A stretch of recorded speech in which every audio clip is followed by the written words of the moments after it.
If you're trying to save 15% or more, or you're looking for a name your price tool, you might have the wrong mindset about insurance. Now, let me explain. Price does matter. You don't want to overpay for insurance, and no one wants to get ripped off. It's wise to work with an independent insurance agent who can shop around and get you a competitive price for the coverage that you need. But if all you're focused on is the price, you're probably thinking about insurance wrong. Stage 1 is where you're just trying to figure things out, where you're trying to not spend more than you bring in. Stage 2 is where you're experiencing a little bit of margin and you need to start getting familiar with saving and investing at a rapid rate.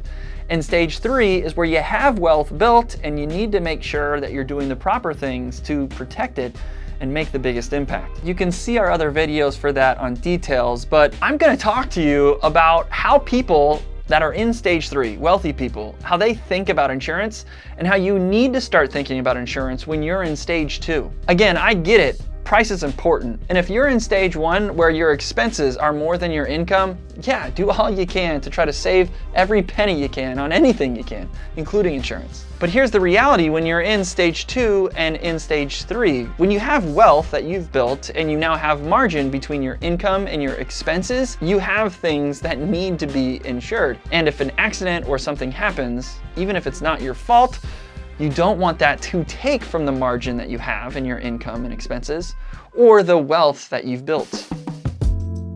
Simply put, insurance is an expense, but it's more than just an annoying bill that you have to pay to drive or have a house.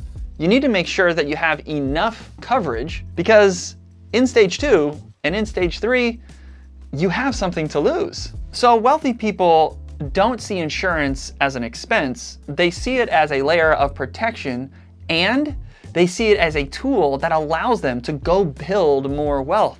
Here's how that works. There's this term called being self-insured. What that means is you just have money set aside to pay for an emergency, to pay for a worst case scenario on your own. Well, insurance companies, that's kind of what they do. You buy an insurance policy, you pay on it monthly or yearly, and if an emergency or something that is covered within the policy happens, they'll issue you a large sum of cash to make you whole. So with being self-insured, it takes a lot of cash sitting around doing nothing to help make sure I'll be covered for some of these worst case scenarios. Not just a car accident that could happen or something to my home, but even if I become disabled or something with my health or something with my life. These are things that I buy insurance policies for so that me and my family can have peace knowing that our lifestyle can continue even if one of these worst case scenario things happens. Instead of having money sitting in an emergency fund doing nothing,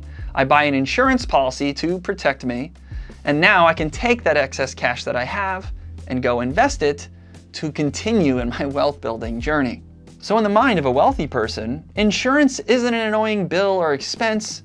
It's a tool that gives them protection and allows them to build more wealth as they move forward with life. So if you are in stage 2 or stage 3 of the wealth building journey and you're not living paycheck to paycheck and you have some margin, you might want to know more about the types of insurance you should consider. Check out this playlist. We've talked a lot about all the different types of insurance that could be wise for you to consider, and I think you'll find it helpful.